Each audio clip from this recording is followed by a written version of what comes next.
Hello, and welcome to another episode of This Old Backhoe. Today's backhoe is an Allis Chalmers 615. It's about a 1971 model, and we're going to call this little show the backhoe that was slightly ahead of its time. This is a very interesting and rare backhoe to see these days. Allis Chalmers, as many of you know, is not in the business of construction equipment anymore. They're still an industrial company and make all kinds of other things. I don't know what they are. But back in the day, they made a lot of real famous farm tractors like the WD-45, and they got into construction equipment and they made these great, what I kind of call a medium-sized backhoe. This is something that can be put on the back of a rollback, towed around. It's about 10,000 pounds with the backhoe and loader on it. It's got a 4-cylinder diesel engine. It's got a 4-speed transmission with shuttle shift. Some of the things that are nice about it, and well, I like to call it slightly ahead of its time, the backhoe controls are toggle. You have your two stabilizers to the right and the left, and then you have your swing and boom and bucket and crawl. That's something that's really nice. You just have a single seat as opposed to some of the other older tractors where you'd have a backhoe attachment put on there and an extra seat, and I never really liked that. It's got a nice ROPS canopy, all over protection there. I've been experimenting with some paint, trying to find exactly what color this thing is. I'm not exactly sure, but other than cosmetics, it's really in pretty nice shape. In addition to these tires, I also have way up there another set of tires for the tractor as well, in slightly better condition. So today what we're going to do is we're going to do the typical backhoe demonstration. We're just going to fire it up and pick up the back, and pick up the front, move it backwards and forwards. While we're doing this, let's take a look at some of the features on this. Here's your shuttle right here. That's your back and that's your forward. Now that's a separate clutch. And then you also have your foot clutch here. So basically what happens is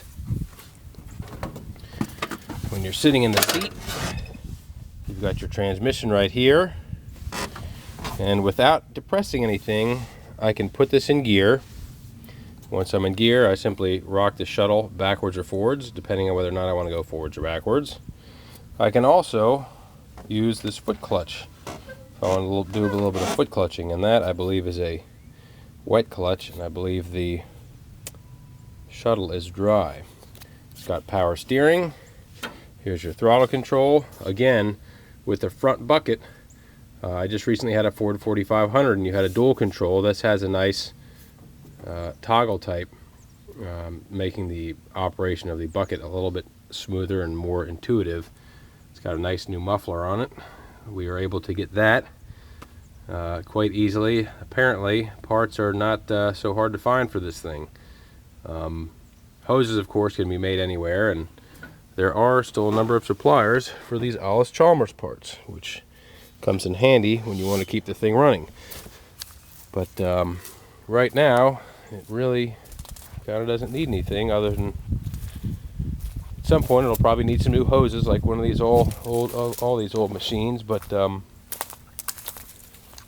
there's nothing leaking at the moment. I did replace one of the backhoe hoses, and it was fairly easy to replace. Whoever designed the thing was thinking ahead about field repairs, and that hose was pretty much a no fuss, no muss operation. Alright, so I'm going to be out here a little bit, that way I can show everything working and I can drive it back and forth a little bit. Looks like I'm going to pull up to the tree to... Anyway, you'll see.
doing is trying to drive away with my stabilizers down. I want to point out one last thing here I think is neat about this, and that is the way the swing cylinders operate. It's an interesting arrangement that I've not seen. You've got two cylinders, and then you've got basically the whole thing's cantilevered. It swings to the left a little bit slow. That is going to be an adjustment that is going to be made underneath here. You have excellent access by removing, there's 4 bolts, you take them out, and then you've got all your adjustments there, and I think that could use a little adjustment. Anyway, that's it.